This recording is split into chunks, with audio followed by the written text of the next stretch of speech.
Live IELTS class. My name is Adrian and I'm streaming to you from beautiful Victoria here in Western Canada.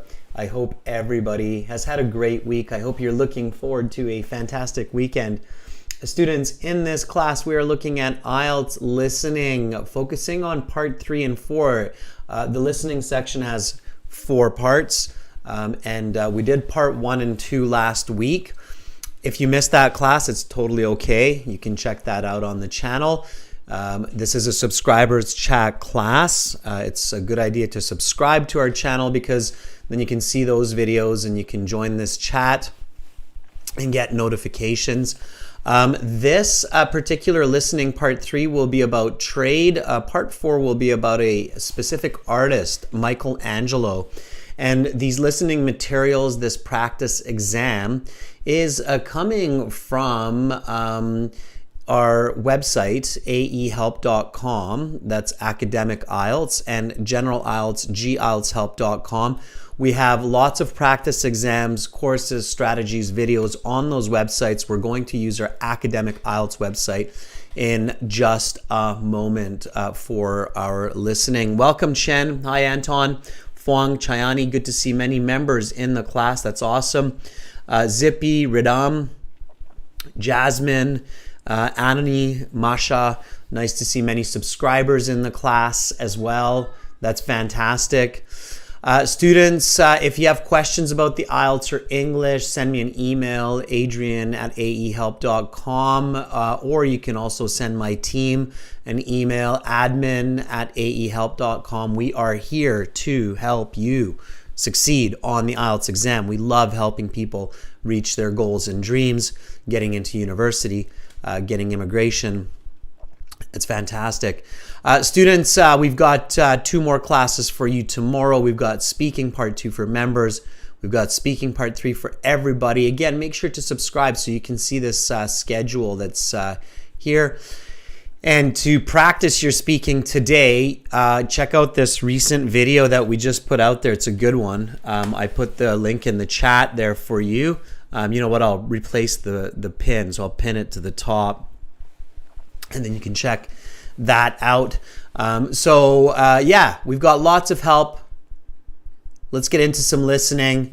This is our academic IELTS website here. This is what we're using for our listening audio today. You can join our premium IELTS course by clicking that big red button that's above my head. It's a one-time payment. It's lifetime access. And we help thousands of students every day. You can see all of their success stories. When you have a minute, it's a good idea. Learn how other people did it, how other people passed the IELTS exam. You can even click on that and then you can see tons and tons of success stories from people all around the world. And we're really happy about helping all these people. So become one of our success stories. At the top here, I'm just going into my student account. I'm logged in. I've got premium access, of course, as I should. And then you've got all these goodies here. And today, so you've got the computer-based IELTS practice exams. You've got an interactive course, works on your phone as well, of course. And then we've got this, for those of you who have the course, we're going to this tab here. This is the IELTS audio CDs, okay? And this one right now is our 5th exam. So we are going to do this one here. You see it says section 3 here, but your latest exams, they say part 3. They don't say section 3, they'll say part 3. Okay. So we're in this one here, and you can see here it says CD 5 track 3. So that's basically telling you which CD it is on the website, and that's the PDF that you download, but yours will be a white page, not a blue page, of course. So students, use a headphone, use a headset for this. Let's listen, let's answer these questions. Answer while you listen, but put the answers into a separate document so you don't confuse other students. And and then we'll go through the answers at the end together, and I will show you strategies how to get those answers correct on your IELTS exam. Okay, Jonah, good luck on your January exam. I'm keeping my fingers crossed for you. I'm checking the chat all the time. Okay, let's hop to CD5, track 3, because this is part 3. And everybody should hear it clearly. If you have problems hearing the audio, let me know. Okay. All right. Now turn to section 3. Take some time to look at questions 21 to 26.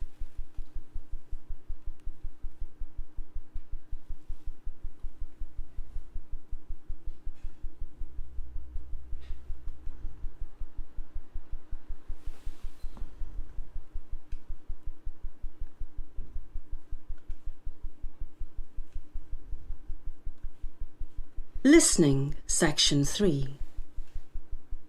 You will hear a forum discussion between the moderator and 2 contributors, Dr. Rachel Young and Dr. Ronald Sturgeon, both political scientists at the local university, talking about trade between countries. Now listen carefully and answer questions 21 to 26. First of all, I'd like to thank Dr. Young and Dr. Sturgeon for taking the time to spend this afternoon with us. Thank you for having us here today. Dr. Young, could you give us a little background on the topic of free trade and protectionism, a little history? Well, countries and nation-states have been participating in free trade schemes for millennia. The ancient Egyptians, for example, participated in trade with the Arabians across the Red Sea over 3,000 years ago. The Roman Empire imported many goods from outside their lands, especially luxury goods such as silk, which were only available in China. Free trade, however, though, has much younger roots. Could you define free trade and protectionism for us, Dr. Sturgeon? Free trade is trade between countries without taxes, tariffs, or other regulations attached. Without a free trade agreement, nations charge taxes or tariffs on goods that are imported to their country. This is to protect the manufacturers within their country. If country A, for example, produces a product for a 20% higher cost than country B, country A is likely to impose a tariff on the importation of country B's cheaper product into country A. This is to level the playing field for domestic manufacturers. Free trade advocates want to take down this barrier. In my opinion, advocates of free trade do not care about domestic manufacturers and workers in their own country. I believe their only intention is to maximize profit for big international businesses. I know Dr. Sturgeon is impassioned about protectionism, but what he fails to mention is that while free trade may lead to some lost jobs in certain sectors, it leads to many other jobs in other sectors. This may be cold comfort to those in, say, manufacturing or textiles, but we must not be blind to the needs of the many and be distracted by the needs of the few. Nobody says free trade between countries is perfect, but it is certainly better than a protectionist framework which costs the country jobs and prosperity. Another point I would like to make is that free trade increases competition and thus lowers the price of many goods. This saves consumers money. Purchasing a car, for example, is much cheaper under free trade agreements. While such agreements may appear undesirable for a British company such as Land Rover, since they are given price disadvantage within the United Kingdom, this is not the whole story.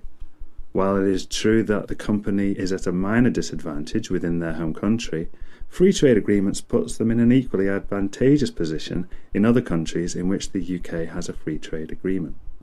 You now have some time to look at questions 27 to 30.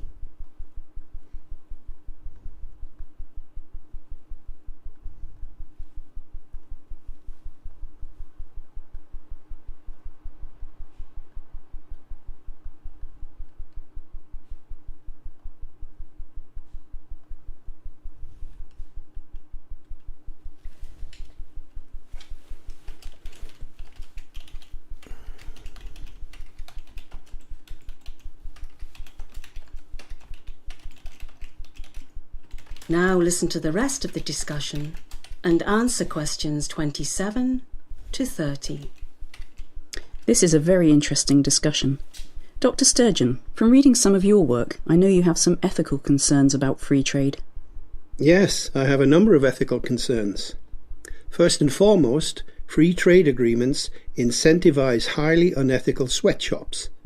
When countries such as the United Kingdom enter free trade agreements with countries with lower human rights standards, we put ourselves at risk of tacitly endorsing those low human rights standards. Is the ability to wear slightly cheaper clothing really worth selling out on one of our most basic beliefs, that people should be treated with respect? I agree with Dr. Sturgeon that human rights is an ongoing issue in free trade. Certain incidents, such as sweatshops collapsing and killing dozens of workers, have highlighted this issue in the media and public discourse, but these are isolated incidents. Hardly. These are not isolated at all. And even if such horrible incidents were rare, does it make the conditions those workers work in permissible? Do we excuse horrible working conditions as long as the workers don't die? That's an incredibly low bar, and one I believe we must implore companies and governments to raise. Okay, let's move on. Dr. Young, do you believe free trade betters the life of the average British citizen? Absolutely. I believe free trade agreements make us more prosperous as a society. While not perfect, I truly believe pursuing free trade agreements is a positive step in making our world a better place. Of course, I disagree. While I do not doubt that more wealth comes into our country as a result of free trade agreements, I believe this money never improves the life of the average citizen. The rich get richer and the middle class workers get laid off. Not to mention the ethical issues I have with this. That is the end of section 3. You will now have half a minute to check your answers. All right, everyone. That's part 3. Part 3 is that challenging, okay? Be careful with lots of practice materials online. I hear this from our students all the time. They're like, oh, I was searching for some practice listening and reading materials online, and they were so easy. And then I got to the real exam, and I was like, whoa, what? It's like that. It's like that. So that's, we have some people in here who have taken the real exam, and I'm sure many of you will say that, yeah, that's part 3 could be that kind of a topic to listen to. Sarah, I know that you've taken the exam, our moderator, and Chayani, I think you're in here. You've taken the exam as well.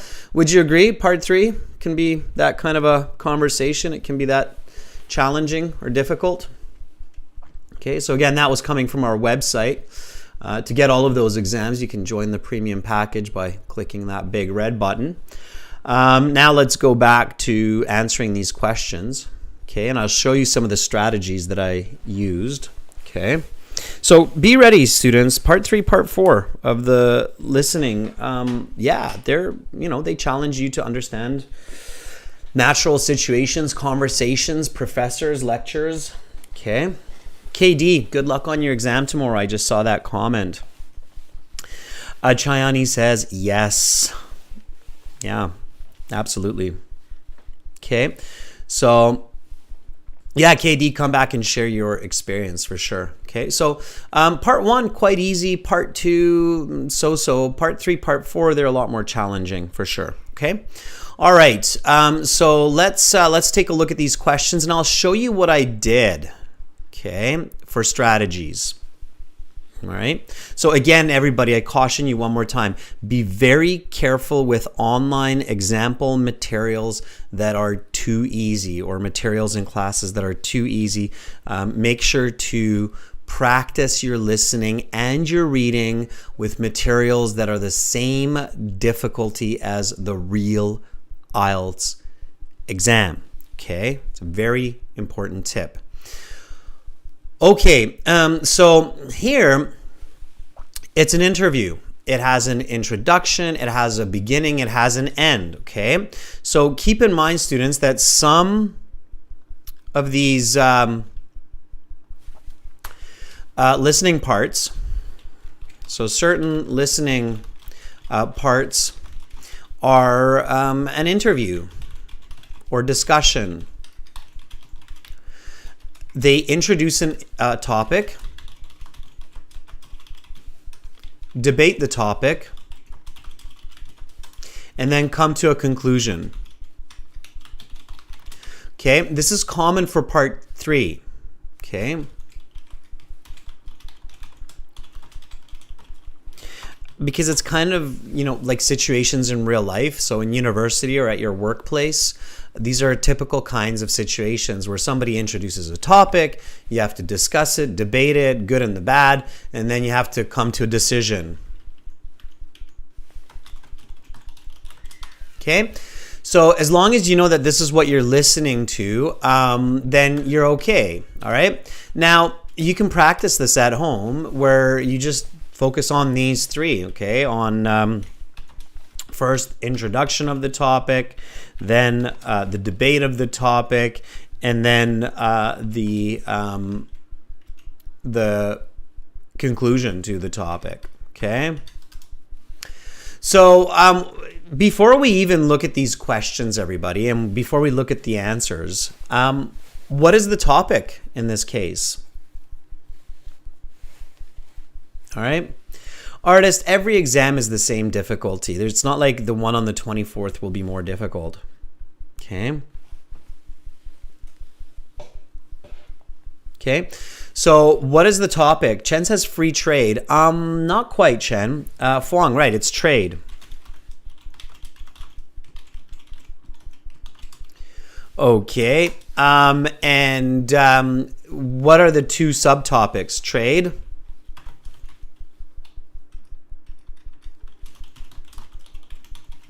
What are the 2 types of trade? I mean, if you can't understand this, you're going to have some difficulty. So it's free trade versus what?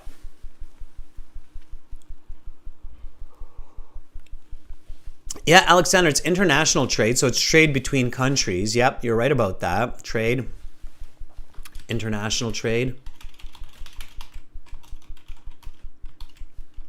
They don't actually say that, but yeah, we can say international trade.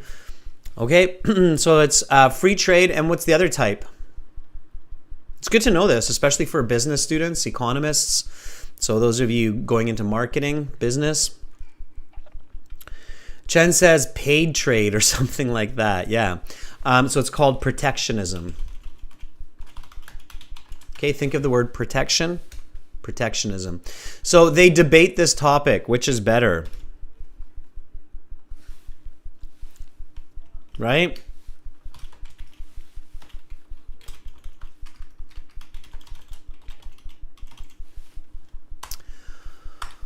All right. So why is free trade better?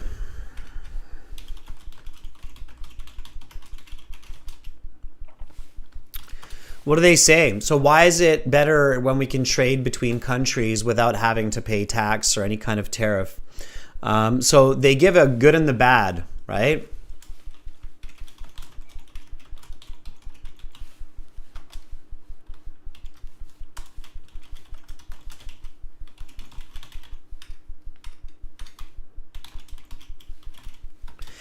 Students, again, you do have to understand the main ideas of your listening. If you can't, you're not going to get a good score. Okay, by trying to hear keywords or phrases and match them, you're not going to get a good band score. Those days are done. Exam technology has progressed a lot, and the days of I'm going to get a good score on the listening by matching some keywords, those are finished. Those finished with TOEIC. Okay.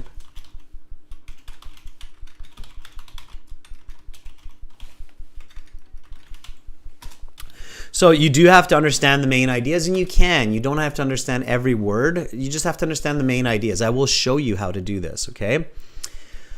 Alexander says, free trade is better because it provides lower prices for consumers. Yeah, sure. There was another reason. Why else? Okay, now, the reason you want to understand this is because when you do, you can use your own information, okay? So it is very important to understand the main ideas in each part so you can use your own knowledge. Okay. By the way, let me show you something here. So so when you go to a good textbook, like the ones that you find on our website, or the Cambridge past papers, they have these as well. Okay. And then you go to the transcripts. The transcripts are the audio scripts found at the back of the book. So for ours, we have it on page 134 for this one. So let me jump to 134 here. So test 5 transcripts. Okay, that's part 1. Part 2. Part 3. Okay. So there's the transcripts. Okay. You can see it here, CD5. Okay. All right. So it says, now turn to section 3. Take some time to look at questions 21 to 26. Listening section 3, you will hear a forum discussion between a moderator and 2 contributors. And then it keeps going. And of course, logically, the moderator introduces the speakers and the topic. Okay. So here the moderator says, Dr. Young, could you give us a little background on the topic of free trade and protectionism? A little history. And Dr. Young says, well, countries and nation states have been participating in free trade schemes for millennia. Okay. And then they keep going. Okay. And then the moderator here says, could you define free trade and protectionism for us, Dr. Sturgeon? So here you have free trade and protectionism. Here, the moderator introduces the debate topic. Okay? When you're practicing IELTS listening, and usually in part 3, sometimes in part 2, you'll have this kind of a comparison type of topic where you compare A to B. Okay? Again, pay very careful attention to catching the 2 points for comparison. Sometimes what happens to candidates on the IELTS exam is they're not really paying attention. They're only trying to hear key words. They're not thinking about the big ideas or the main ideas. And they don't catch the comparison. And then they're just like, what's happening? Of course, right? Like, what's happening? If you don't understand it, you're going to be like, what's happening? Okay? So make sure you capture that comparison, because now you know that, okay, we've got 2 sides. We've got free trade, we've got protectionism. So in this audio, they're going to be talking back and forth about these 2 sides. And then you will be able to do this where you'll be able to go, oh, okay, so why is free trade better? It provides lower prices for consumers. It increases competition. Okay. Why is free trade bad? Because it promotes division of wealth. So it promotes rich to get richer, poor to get poorer, destroys a local economy. Okay, so, and more or less that's what they say. Now, if you know this, right, that's even better. If you're like, oh, I'm studying economics, this is my thing, this is my cup of tea, then that will help you even more, as long as you catch it, right? Why is protectionism better? Protectionism is better because it protects local producers. Okay, and it's bad because businesses leave.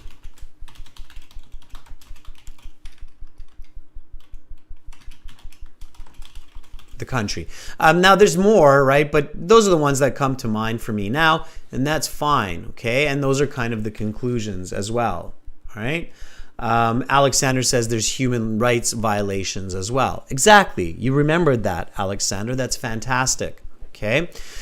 So let's go back. Let's answer these questions, all right? 47. There we go. Okay. So we'll answer these questions. Before we got into the answers, again, just to reiterate, it's very important that you understand. You can't just match sounds and match words to get a good score. So here, question 21. How long ago was the first record of trade between nations? What does the speaker say? Okay, now they have the measure years, so you don't need to put years. If you write years in your paper-based exam, you're going to get it wrong. Zippy, Chen, Fuang, Pujan, Samantha, 3,000. Yes, it is. Okay, so the correct answer here is just 3,000 years ago. So all you need is the number, 3,000. Okay. Now notice how here I even wrote this down. So I did some notes here. Okay. So write down the main topic in your notes.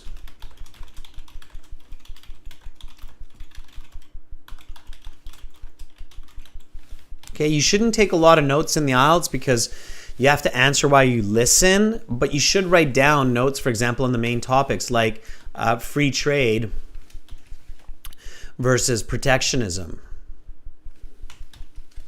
Okay, so now you have a flow chart. In the flow chart, identify key points that are easy to listen for, like 20% higher than country B. Okay, so here, a company in country A imports the product. If the country does not have a free trade agreement, the company must pay what? Pay attention to the words that come before the blank and after the blank to import. So here, the correct answer is tax or tariff. Both are okay. Tariff is the exact word. That's the sure word, but tax is okay as well, right? This is to level the playing field. Students, candidates, when you see these quotation marks, what does that mean? So in the question booklet, when you see these quotation marks are those little cat ears. We call them little cat ears. So when you see this quotation marks, what does that mean? What do those mean? Anahita, yeah, tariff and a tax are the same. They're the same. That's why you can use both.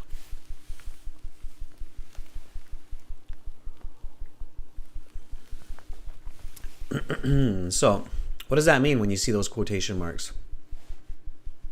Yeah, Anahita, exactly. It's direct speech. So if it's direct speech, what does that mean for you, the listener? Because, of course, the questions in the question booklet are not the same as what you're hearing. You notice that, right? When you're practicing IELTS, that they're paraphrasing. They're using different words in the audio than what you see on in your question booklet. It means they will use the exact same words. Okay, so you will hear that exact same phrase, all right? So when you see the quotation marks, you know that one of the speakers will actually say, level the playing field. That's the only time, all right? It's very important that all of you understand this clearly, okay? The only time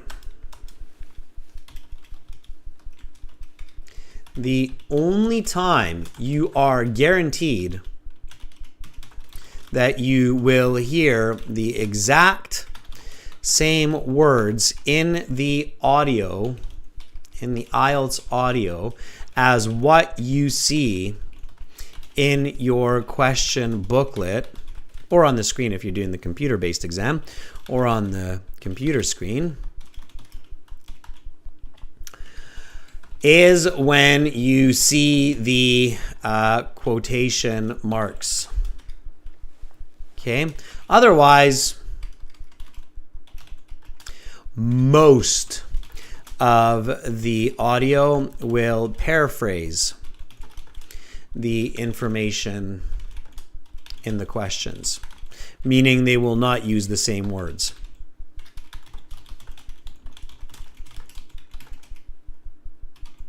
So for the same reason that skimming and scanning doesn't work in the reading section, trying to match words in the listening usually does not work, right?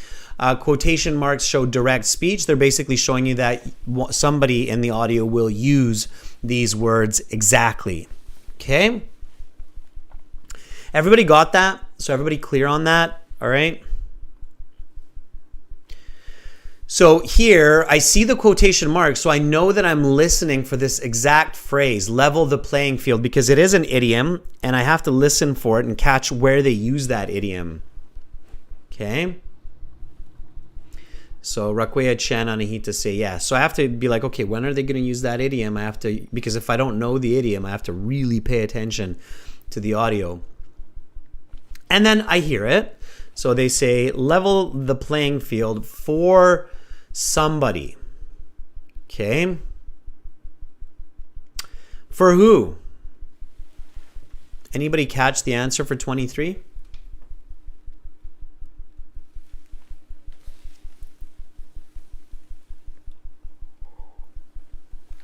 Very good, Rakwea. Very good. Zippy.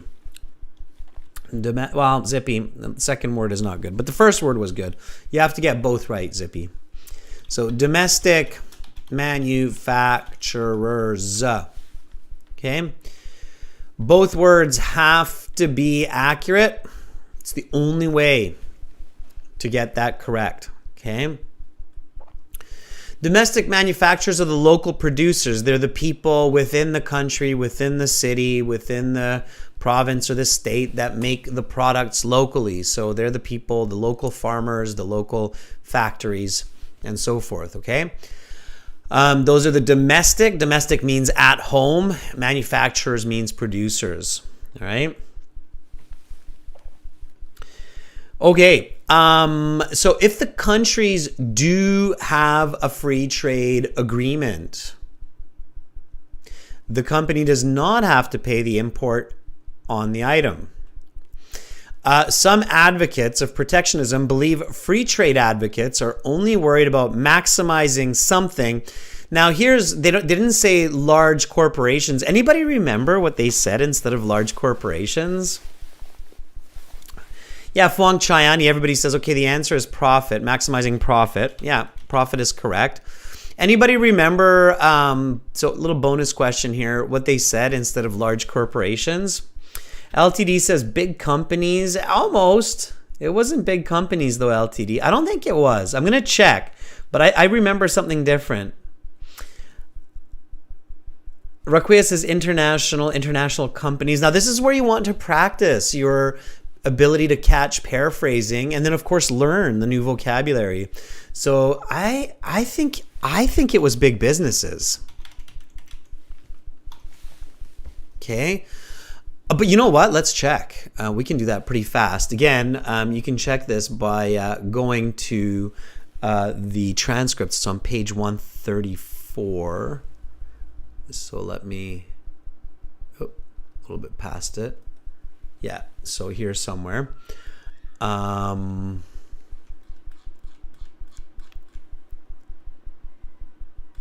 it'll be here.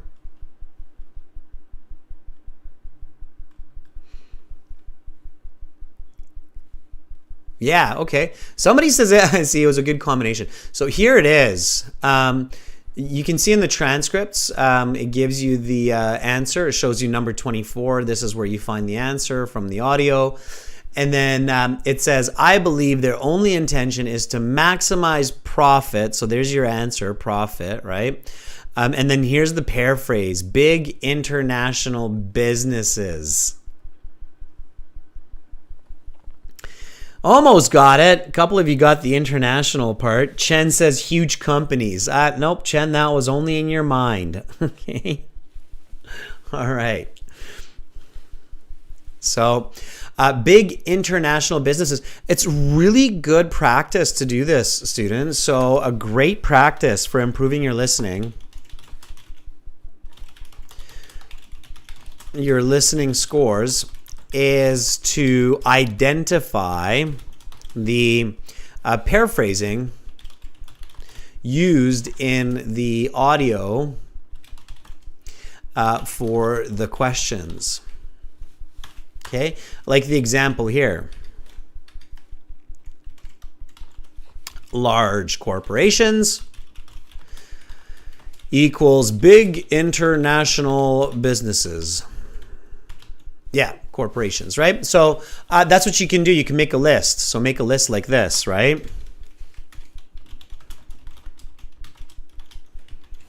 Okay. Alexander, yeah, we've got lots of different names, but what we want to do, we can say multinational enterprises. So there are lots of ways to say big corporations, conglomerates, etc. But what we want to do is we want to identify the paraphrasing used by the IELTS audio for the questions. Okay, that's and for the question booklet. That's a really good way to do it. Okay. All right, let's hop on back to the questions here. Whammo! There we go. Look at that. We're just zipping through it all. Well, that was maybe a bit much. All right, let me do it a little bit differently here. Okay. Calm down a little bit, right? Calm down a little bit. Okay, there's my little box. All right. Okay, 40 there. All right. Just organizing. A lot of moving parts here in these live classes. Okay, so Prophet, that's the end of our flow chart. When you're doing the flow chart, just one last point on that. If you miss an answer, don't stop, don't freak out, keep going, because if you don't, the flow chart is done and then you'll never get it back, okay? Chen says, like a rocket ship. All right, so number 25, let's do this. Some people, so here, no more than 3 words. Always pay attention to the instructions and or a number. Okay. Some people will lose their jobs under free trade agreements, but we must emphasize the needs of the something and not be sidetracked by the needs of the. This was an interesting one. I had a similar question in my IELTS exam when I did it. Okay. So, but we must emphasize the needs of the something, and it makes sense. Use logic, right? And this is one question, so you need both of these answers on the same line in the paper-based exam. Okay. The few. Okay, so many and few. All right.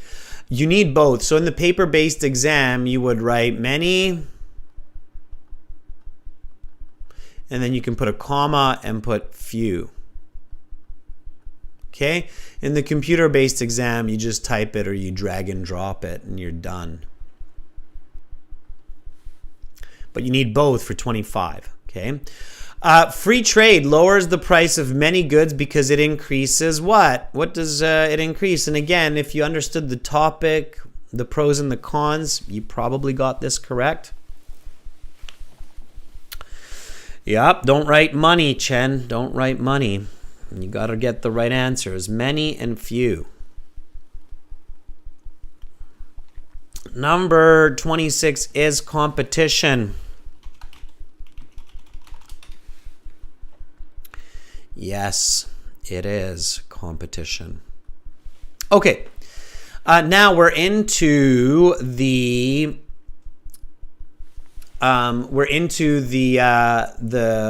table completion here. When you got a table, pay really careful attention to the topic of the table. Notice how it's cause and effect. So you're listening for words like because, therefore, as a result, as. Okay, so all of those linking words that show cause and effect, really pay attention for those. Okay. So countries enter into free trade agreements. This jeopardizes human rights standards. Okay. Sweatshops collapse. The conditions are highlighted in the where? Chandan, Pujan, Anuj say media. You're correct.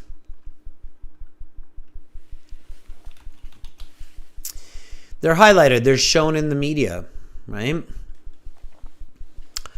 The realization that such incidences are not isolated, so they don't just happen once. Implore companies and something. So if it's companies,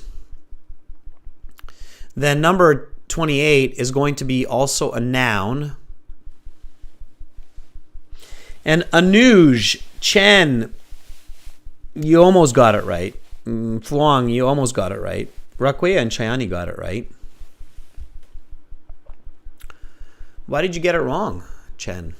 Why did you get it wrong, Fluang? What happened? There's a reason.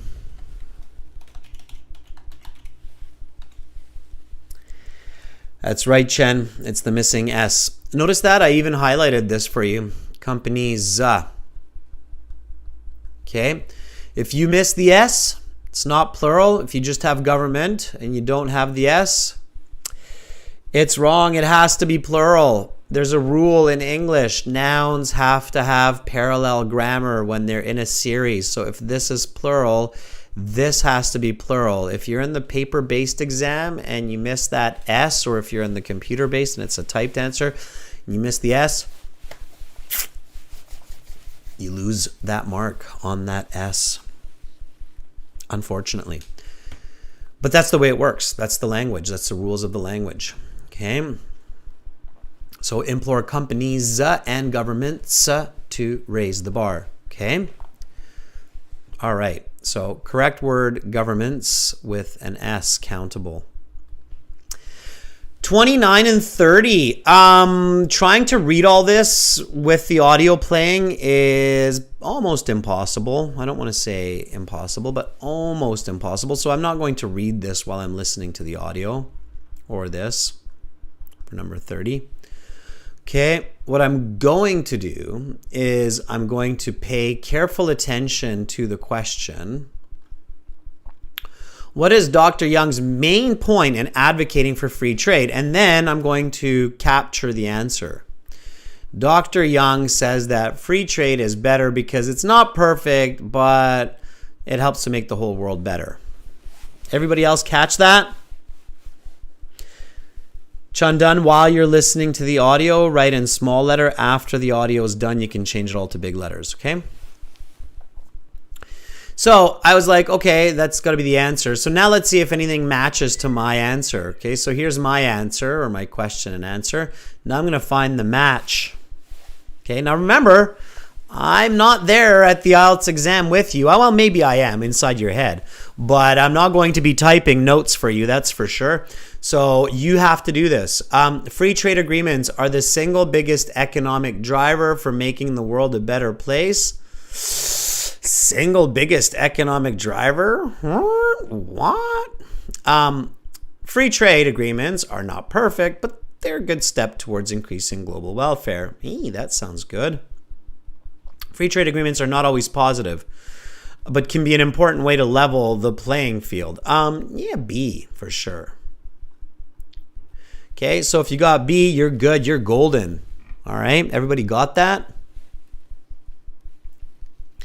So what's the trick with multiple choice? Pay attention to the question, capture the answer. Okay, you will not be able to read all of the choices in time. And by the time you do read all the choices, you're going to miss the answer. Did everybody catch that? Take a note, especially when you have really long answers and lots of them. Okay, you cannot catch the answer. So I did the same thing here. What is Dr. Sturgeon's main point for protectionism? I took some notes. Dr. Sturgeon says, the wealthy get wealthy, average citizens don't benefit, they lose their jobs, something like that. Okay, so let's see if anything matches. Overall wealth is increased in society. No, that doesn't make sense. Middle class jobs are the foundation of the economy that works for the few and not just for the what?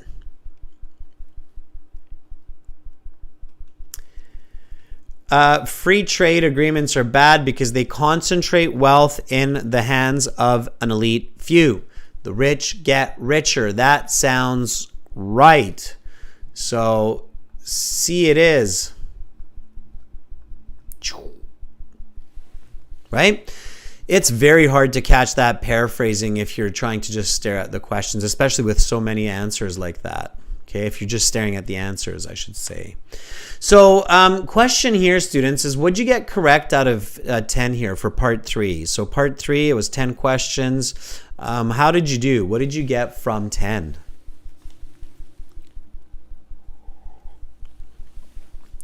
Chen says 8 because of silly mistakes. Well, don't worry, Chen. That's what the review time is for. So missing S's, writing money instead of many. You can fix those in the review time. So just pay attention. Fix those in the review time, Chen. Owal says 10 out of 10. That's fantastic. Alfaz says 3. Ay, caramba. Chandan says there's a problem from Nepal to pay. Send me an email, Chandan, and I will help you out. Fuang says 7 to 10. I'll test that with our VPN, Chandan. I'll see if I can pay from Nepal, okay? Nepal pay test. Got you. Okay. Students, you should be going for like 6 or more, okay? 6 or greater for your part 3. So if you're getting less than 6 in part 3, more practice, more checking your paraphrasing, more learning strategies. Again, you can do that on our websites, okay? All right, let's go back to the website. Again, you can join our premium version of our website by clicking the big red button there. We're an IELTS test registration center. You can see that you can register in some countries. We're a British Council partner and IDP affiliate, so you're in a good place with us. When you join our premium package, go to your My Student account and you will see audio CDs, and we're going to listen to part 4 and answer some questions. So everybody, get your headphones on, put your earbuds in, turn up the speakers, and let's get listening. You do have volume controls, by the way, in IELTS, or you should. Okay, don't crank it too loud. Make sure you have a good, comfortable, clear volume. Okay, not too loud, not too quiet. All right, so here we go. If it's really loud, it will actually impede your thinking. So not too loud, okay? All right, here we go. CD 5, track 4, let's do it. Now turn to section 4. Take some time to look at questions 31 to 40.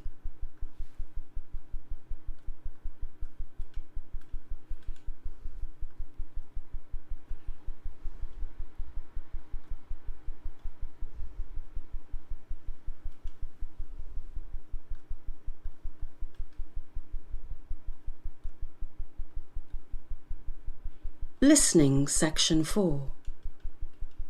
You will hear a university lecture on the famous artist Michelangelo. Now listen carefully and answer questions 31 to 40. Good to see you all. As you know, we're having an exam a week from today. Material from today's class will be included on the exam, but material from the final 2 classes of the week will not be included. I hope this will give you an opportunity to revise enough to perform well on the exam. With that administrative business out of the way, I'd like to begin today's lecture on the lesser-known works and endeavors of the famous Italian Renaissance artist Michelangelo. While Michelangelo is best known for his painting of the ceiling of the Sistine Chapel, he was also the creator of a number of other highly respected works. Among these are the Pietà, a statue of Mary holding a deceased Jesus, and the statue David, said to be the representative of the perfect male form. But Michelangelo was not just a painter and a sculptor. One of his crowning achievements is St. Peter's Basilica, a project he was lead architect on for the 17 years preceding his death in 1564. While the basilica wasn't completed until 1626, over 60 years after his death, Michelangelo's influence on the structure was immense, as he had laid out many plans for the structure during his lifetime, many of which were faithfully carried out under the reign of future popes and future architects. Michelangelo's fingerprints are all over modern Rome, and especially what is today Vatican City. Not only through his paintings, frescoes, and sculptures, but also through his architectural achievements. In addition to his influence on St. Peter's Basilica, Michelangelo also redesigned the famous Capitoline Hill area of Rome and designed many chapels within the walls of the Vatican. Michelangelo was also tasked with a number of pet projects over the years. These projects were not one that the man himself wanted to undertake, but was compelled to because of monetary considerations or simply loyalty to the Pope. For example, when Pope Julius II ordered him to construct a 3 times life-size bronze statue of the Pope, Michelangelo had no choice but to accept. The project took up more than 2 years of his life, and 4 years after its completion, the work was unceremoniously melted down to construct cannons. Additionally, the conditions under which he was made to work were often sorely substandard. For years, he lived and worked with 4 other men in a cramped apartment with little to no privacy and no room for his creative juices to flourish. It is interesting to imagine what a genius such as Michelangelo could have accomplished given reign over his own creativity. I personally believe the world is a poor place for him having not been allowed this luxury. However, on the other hand, perhaps Michelangelo's sometimes tortured life imbued his works of art with something more than just artistic genius. Although Michelangelo is a celebrated figure for his works of art and well respected for this architectural acumen, his literary works are virtually unknown to the world. He was a virtuoso of Renaissance art, celebrated in his lifetime and venerated centuries after his death, but his writings never made an impact on the society in which he lived, nor in the years since. Michelangelo was an avid writer of poetry and found that poetry was an invaluable escape from the grind of his everyday work life, especially during the years spent arduously painting the ceiling of the Sistine Chapel. Poetry provided an outlet for his frustrations, fears, beliefs, and desires. Those who want to know the real Michelangelo must go beyond his frescoes and sculptures and dig deep into his personal writings. There, one will find a rather tortured soul, harmed by years of physical, political, professional, and personal strife. That is the end of section 4. You will now have half a minute to check your answers. Check those answers. Let's stop the audio. Again, students, on the website, you'll see lots of services. And if you see this, this red dot here, or this red button, it means you can register for your at-home IDP IELTS exam through the website. Okay, if you don't see it, it's because it's not available in your country yet. Okay, everybody. So let's check these answers out. Let's see what's going on. Now you notice that part 4, it's continuous. There's no breaks, no stops, and it's fast. Yeah, part 4 is often faster. It's in many cases a university lecture. It's a professor that's speaking. They're speaking at a very natural speed. That speed can be easily this fast. Okay, this professor was a little bit fast spoken, but not that fast. You can hear sometimes professors who are even faster than that. Probably not in the IELTS, but in the real world, yes. So let's do this. So the first one was a fairly easy kind of lead-in. Number 31, materials from the third week of class. They are on the exam or not on the exam, A or B. Which was it? Okay. Third class of the week. Yeah, it's not on the exam. Okay, so it says last couple of classes this week, they won't be on the exam. We can figure out the answer here is a B. Let's change the color so you don't confuse it with the strategies. There we go. The other type of green there. So that's B. Yes. Material from the current class. She very clearly says this. Okay. So material from this class and the previous class will be on the exam. So it's A. Okay. So it's B and A. Okay. For 31 and 32. And then she goes heavy into the topic of the famous architect, painter, sculptor, Michelangelo. If you don't know who Michelangelo is, well, here's your chance to learn. Listening part 4 will often introduce new information that most people will not be familiar with. So be ready for that. Okay? Everybody heard that? That was a really important point. Thumbs up. Okay. Part 4 of the IELTS listening will introduce new information that most people are not familiar with unless you're lucky. Okay? The goal here is the IELTS exam is checking how well can you understand new information. Clearly, for a lot of people who are doing the academic IELTS, they need to be able to understand new information in English in their classes.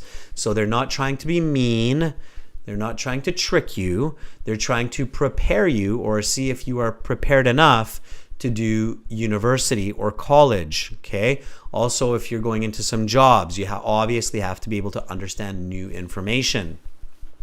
So here, let's do it. Other works. Pay attention to the topics. Okay. Follow along, a lot of it is paraphrased. While Michelangelo is perhaps most famous for painting the Sistine Chapel, he is also famous for a number of other highly respected works, including the Pieta.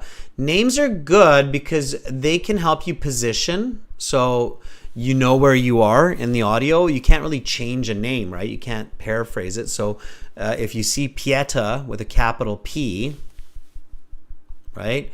Or Sistine Chapel with a capital S and a capital C, you know that you will hear those audio. Okay, that's an ear. All right. So position yourself. Okay, that's where you're like, okay, something's coming, something's coming. It's Pieta. I just heard Pieta, number 33 is coming. And the statue name. Now, it was kind of tricky because they threw an extra piece of information in here, but then they gave you this male beauty.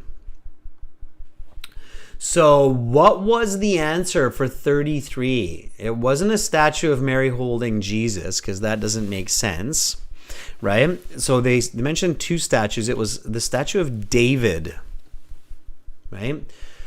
So I've seen both of these. Really cool, very beautiful pieces of art. I've had the luck of seeing both. So yes, thought to symbolize male beauty. Indeed. David, big D. Raquea, write a small d, and you'll get it wrong. Yeah, so notice everybody what Sarah's saying, our chat moderator. She did the exam a little while ago. I think maybe about a month ago now, right, Sarah? A little bit more maybe. And Sarah says, my part 4 was about brain cells, and they talked about some researchers that I have read a book about back then. I was so lucky, right? So yeah, sometimes you get really lucky, but if nobody read that book that Sarah read, then you're just listening to person talking or people talking about brain cells and some researchers. Okay. Thank you for sharing that, Sarah. It's really good, students, when some of you have done the exam and then you help other people who are here and watching these videos know that this isn't just something crazy. It's not like, oh, IELTS will never give you a topic like that. No, they will. They'll give you some pretty interesting topics. Okay. Architectural achievements. Far more than just a painter. Michelangelo was also an architect. He was lead architect on St. Peter's Basilica for something until his death. 2 words, 17 years. That's right. Until his death in 1564, though the structure was not completed until 60 years after his death. His fingerprints are all over the resulting structure because future something and something, okay, faithfully carried out his designs. So 2 answers, you can kind of figure them out. Use your logic.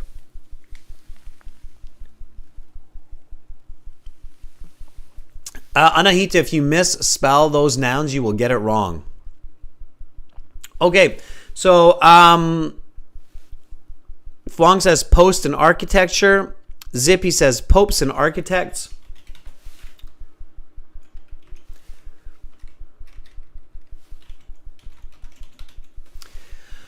Do we have the word popes and do we have the word architects in this summary? Yes, we do. You see it here. Pope. Pope. How is Pope spelt?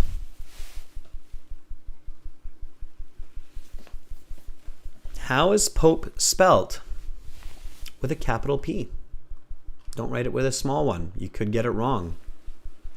So if you see the word elsewhere, make sure you use the information that's available to you to help you. Okay. Popes. Popes and architects. Architectural, right up there. It'll help you with the spelling. Keep your eyes open. Architects are the people that engineer buildings. Architect is a small a because it's a common noun. Okay. Popes is a unique word in English and in many languages. It takes a special feature and it takes a capital P. Okay. But if you don't know that, you're like, well, Adrian, I don't know that. Well, yeah, but they give it to you here. So the examiner's argument is pay attention to the content, right? So future popes and architects faithfully carried out his designs. Exactly, Chayani. There is a clue. And Chayani, you know, that's a good point. Students, there are many clues throughout the IELTS as long as you're really calm, confident, paying attention. Michelangelo's influence is also apparent around the rest of the city of what? Number 36. Chen, it's not the Vatican. If you listen carefully to the audio, it's not the Vatican.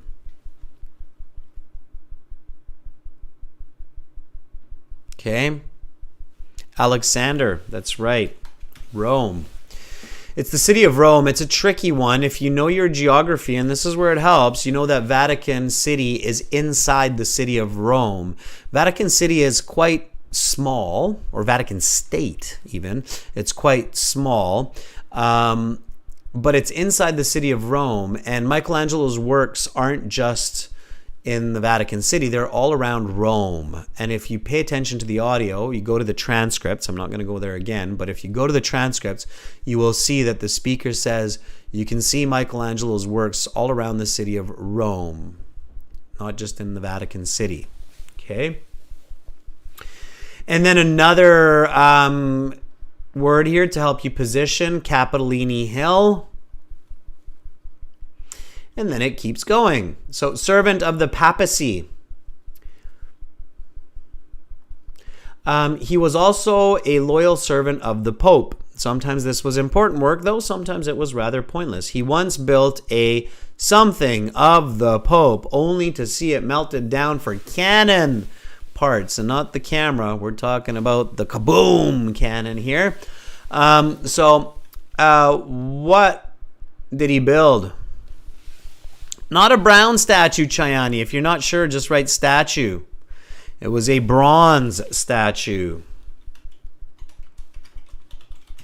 You know, like when you have a competition, then you have your gold medal, right?